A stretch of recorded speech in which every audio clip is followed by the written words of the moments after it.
Right now at 10, a Madison flower shop closing after 4 decades in business. How the family-run business is remembering its founders before its final day. And demonstrators march on the state capitol the changes they want to see when it comes to immigrants' rights.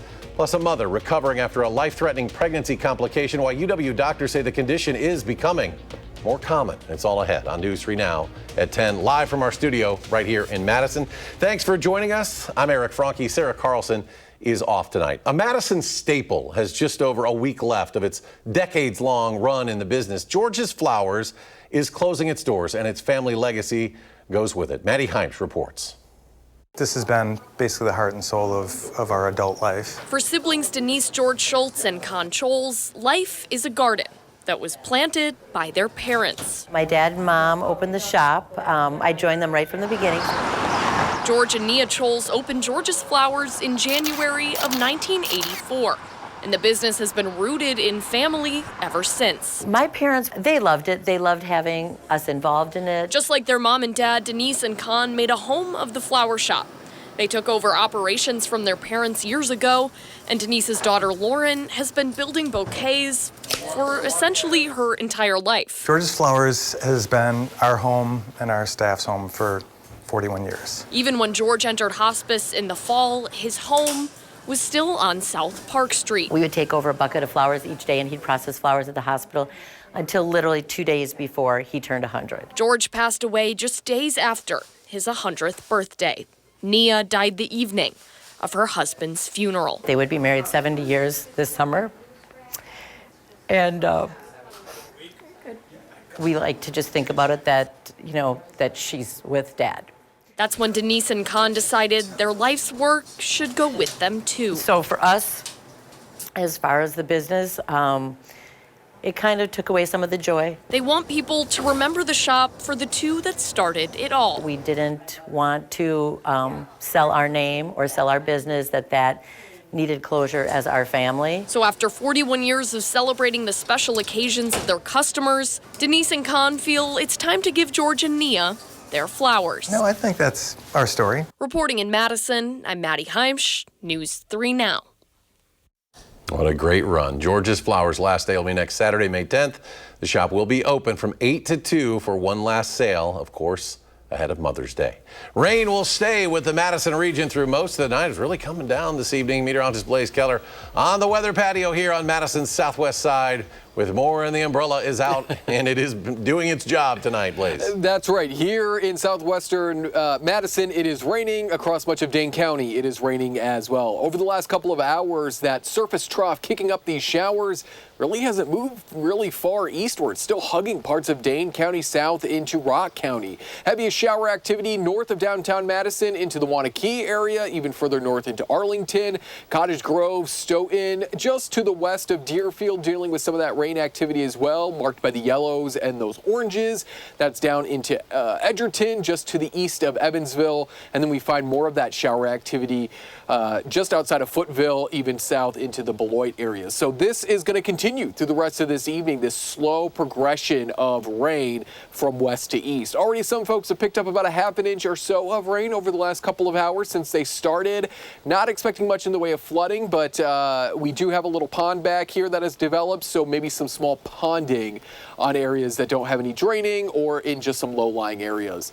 40s through the morning and then 50s by the afternoon. Hopefully we'll clear out the clouds sooner rather than later so we can squeeze out a few 60s on Saturday. We're looking at partly sunny conditions. We've got what lies ahead next week in the full forecast. All right, Blaze, thank you. A deadly crash affected traffic along 18151 near Barneveld this afternoon. Law enforcement officials at the scene tell us at least one person is dead after a car and a semi crashed. It happened just before 1 o'clock this afternoon at the intersection of 18151 at County Highway K. It's unclear how many people were involved here. The highway was shut down until about 6 o'clock to clear the scene. Well, today demonstrators marched on the state capitol to make their voices heard. Voces de la Frontera holding its Day Without Immigrants and Workers rally. The group demanding justice for immigrant and working members of the community, including providing driver's licenses for all, accessible education, and stopping the collaboration between ICE and county sheriffs. I'm actually very excited and very happy to see the support and how united and the alliance that we can have for all the voices, all the people, young, old, And doesn't matter what color you look like, just being here and being on the same page. The group held a similar rally at the Capitol yesterday for May Day. The White House is responding to a memo Governor Tony Evers sent to state employees last month on what to do if ICE shows up at their workplace. That memo telling employees to immediately notify supervisors, ask agents for documentation of why they are there, contact their office's attorney, and avoid answering questions. And that includes not giving ICE access to confidential data and information. The president's border czar, Tom Homan, was asked about his thoughts on the governor's memo earlier this week. Wait to see what's coming. Any updates on the military? I meant what I said. You can not support what we're doing. And you can support sanctuary cities. That's what you want to do. But if you cross that line of impediment or knowingly harboring, concealing illegal alien, that is a felony. And we're treated as such. Now, we do have a response from the governor as well. He addressed Homan's comments in a video address today. I haven't broken the law. I haven't committed a crime. And I've never encouraged or directed anyone to break any laws or commit any crimes. Overnight, Republican lawmakers piled on, encouraging the Trump administration to arrest me. Doing threats like this should be of concern to every Wisconsinite and every American who cares about this country and the values held here. Now, so far, the White House has not responded to the governor's comments. A new report from the Wisconsin Policy Forum shows in order for Sun Prairie to maintain its fire and EMS response levels, the city may need new approaches. In recent years, Sun Prairie has extended its EMS service area, stopped serving a nearby town, converted its once private fire department into a city agency, and faced the loss of veteran part-time firefighters. All of this as responses from city firefighters tripled between 2014 and 2024. Now, researchers suggest the city revisit agreements with Marshall and other towns, which are set to expire at the end of the year. And the researchers also found a small number of addresses make up a disproportionate number of the city's EMS calls. They suggest the city could benefit from adopting mobile integrated health care in which paramedics work proactively with frequent callers to prevent emergencies, thus reducing future calls. And another option, a referendum asking people who live in Sun Prairie to exceed state-imposed limits on the city's property tax levy that is used for city operations. The labor market proving its resilience with a better-than-expected jobs report today. Employers adding 177,000 jobs in April, and unemployment remains steady at 4.2%, but payrolls for the previous 2 months were revised downward by 58,000 jobs. Economists are still bracing for the full impact of the tariffs. Transportation and warehousing added 29,000 jobs last month, likely due to the stockpiling before the tariffs take effect. I think when you saw the surge of imports, we had to get them someplace. So that accounts for the increase in transportation and warehousing. Now, analysts say hiring is tepid in areas like media, finance, and tech, and the president's tariffs could affect graduating college seniors who are beginning those job searches. It's a taxing time for automakers, and soon enough, buyers will feel the squeeze as well. Starting tomorrow, a 25% tax on imported vehicles and auto parts taking effect. In an attempt to soften the blow, the Trump administration announced it'll spare auto parts from a so-called double tariff after it imposed a tax on foreign metals. But despite concessions, U.S. automakers predict a rough road ahead. General Motors, for example, this week warned shareholders that the tariffs on imported cars and parts could cost that company $5 billion this year alone. The cost of purchases for millions of Americans also just went up after a major shipping loophole expired today. It was called the de minimis exemption. It allowed shipments worth $800 or less, coming mostly from China and Hong Kong, to arrive duty-free. That's as many as nearly 4 million packages a day. The president calling the exception a big scam and seemingly shrugged off the impacts of it now being gone. Maybe the children will have $2 instead of $30, you know? And maybe the $2 will cost a couple of bucks more than they would normally. But we're not talking about something that we have to go out of our way. Now that these under $800 packages are subject to inspections and paperwork, it could also slow down the arrival of any purchase you make if you do still decide to buy. The Madison Museum of Contemporary Art is celebrating the legacy of Wisconsin Triennial with 3 new exhibits. Every 3 years, the exhibition displays the latest art being made across the state of Wisconsin. This year, it'll feature works by 24 established and emerging artists from across the state. Momoka says one of the great things about this exhibition is the chance to share local artists' work with the state's wider art scene. We see that a lot of faculty from different universities within the region are represented, but there's a lot of emerging and younger artists who this might be their first museum exhibition, as well as very seasoned artists who are known globally. The origin of the Wisconsin Triennial dates to 1978, and as part of the museum's mission, MMOCA regularly acquires artwork from these exhibitions to add to their permanent collections. Well, this weekend you can go to a concert to benefit a local musician and a program helping musicians in times of medical emergencies or family crises. December 26th last year, Rocker was performing on stage at the Gamma Ray Bar when he had a heart attack. He's now stuck with massive medical bills. To help him and artists like him, the Madison Area Music Association is bringing together old bands in a tribute called the Rocker Jamboree.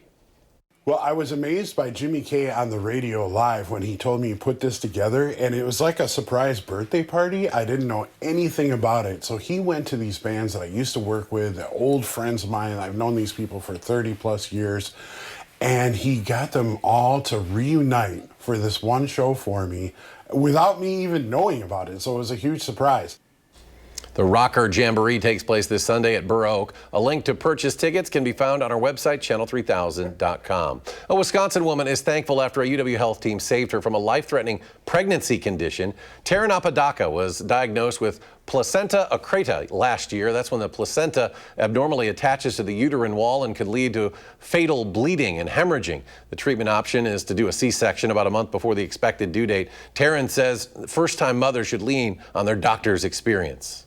I would tell a first-time mother just to lean on your supports, your family, and don't be afraid to ask questions of the doctors. And I think that helps too. If you know what to experience, maybe that kind of takes some of the anxiety and fear out of going into a pregnancy.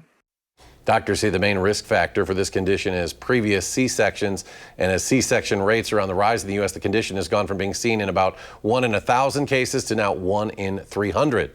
There has been a big movement within the world of OBGYN to really be thoughtful about when C-sections are performed and really trying to find that balance of minimizing any sort of risk to the pregnant patient while ensuring that we don't put the baby at any risk either.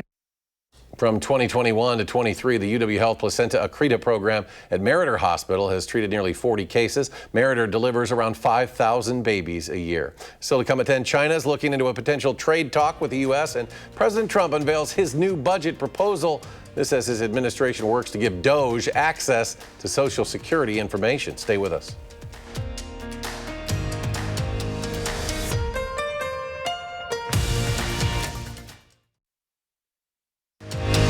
You're watching News 3 Now at 10.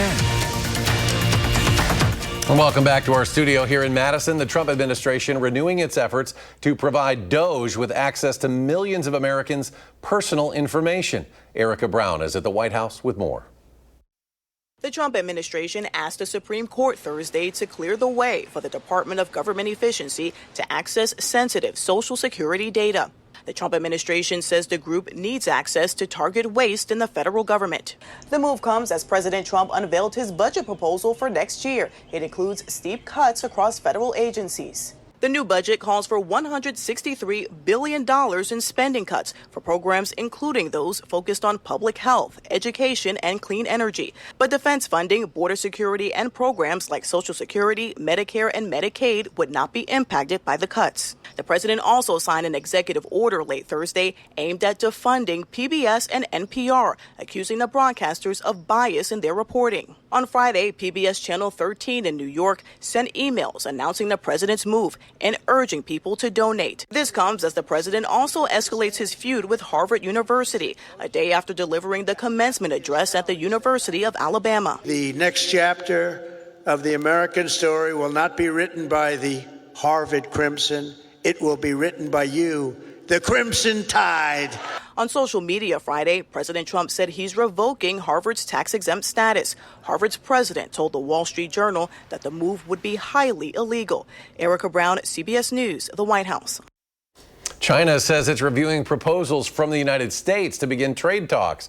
The comments signal a shift in tone. Beijing had been defiant amid heightened tensions with the U.S. due to President Trump's tariff war, but China reiterated that any negotiations would require some preconditions to be met, namely for President Trump's tariff hikes to be canceled. Well, the Vatican Fire Brigade has put the famous chimney on the roof of the Sistine Chapel. This comes 5 days before more than 130 cardinals gather to write their votes for the next pope on a piece of paper. If there is a 2/3 consensus that is reached, we will then see the white smoke signifying the selection of a new pope. Rain in the forecast for the rest of tonight. Then we'll have a partly cloudy to mostly dry weekend ahead of us. Meteorologist Blaze Keller has all the details. Blaze. Certainly drier than where we have been over the last couple of days. Clouds are going to be decreasing throughout Saturday, and then as we go overnight Sunday into Monday, those clouds return, bringing us our next chance for some rain. That rain is going to continue overnight, pretty seasonal in terms of temperatures in those low to mid 40s across central and southern Wisconsin. Most of that rain is likely going to stay south of the Dells, as that's primarily where it's at right now. A weak surface trough, so just a little bit of some energy is slowly moving eastward this evening, causing those showers. We're looking at the upper 50s to low 60s throughout the weekend. Saturday, if we can clear out those clouds sooner rather than later, we might get into those low 60s both Saturday and Sunday. As I mentioned, clouds are going to increase throughout the day. Sunday, they're going to decrease throughout Saturday. So there's that shower activity. It will continue to dry on out as we go overnight. High pressure moves on in and begins to clear out the clouds by the late morning. That's some good news because that will allow our temperatures to really climb as we go into the afternoon. If we keep the clouds into the early afternoon, Bangkok temperatures probably be more in those mid to upper 50s as opposed to the upper 50s to low 60s. Overnight Saturday will be quiet, and then the clouds start to move on in as we go throughout your Sunday, especially into the second half of the day. That's going to lead to some rain chances overnight Sunday, and that will continue into Monday as well. A weak low pressure system is going to get cut off from the jet stream, and another one will be cut off there south into the Texas area. And what that means is as we go into next week, the jet stream is going to be into parts of Canada, taking with it more of those rainmakers out of the Pacific and taking them up north. So not only are we going to be drier than average over the next 6 to 10 days, we're also likely going to be sitting underneath temperatures that don't really change much from Tuesday through that following Monday, because we're not seeing any new air masses move in, whether that be a cooler one or a warmer one. So upper 60s to low 70s beginning Tuesday through that following Monday. And if we look at rain chances, this is Future Track has pulled out all the way to the end of our extended forecast. So 10 days, we're looking at a 1/10 of an inch to 1/4 of an inch. At best, some isolated spots may be picking up about a 1/2 an inch of rain as we go over the next 6 to 10 days. Again, these cut-off low pressure systems, they jam up our jet stream, so they force the other ones to go either to our north or to our south. And it looks like at least over the next 6 to 10 days, they're going to stay off to our south. There's our 7 and 10 day forecast. We may squeeze out more widespread showers and thunderstorms on Wednesday, but certainly not a washout, not anything super heavy. And we pretty much sit quiet from that point on, maybe showers returning by that following Monday when temperatures stay in those low 70s for that following weekend. And coming up in sports, a series opener to forget. How the Brewers were blown out by the Cubs. That's next on News 3 Now.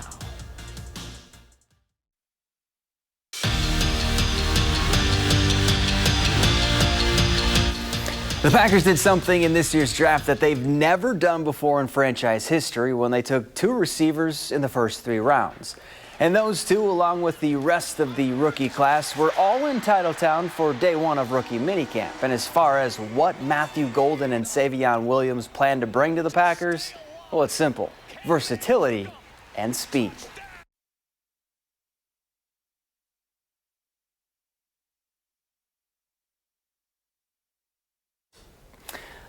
We'll hear from them hopefully tomorrow. Well, it was another huge night at the Kohl Center for Greg Gard. He tipped off the 8th annual Guarding Against Cancer signature event tonight, and this year's theme was a garden party.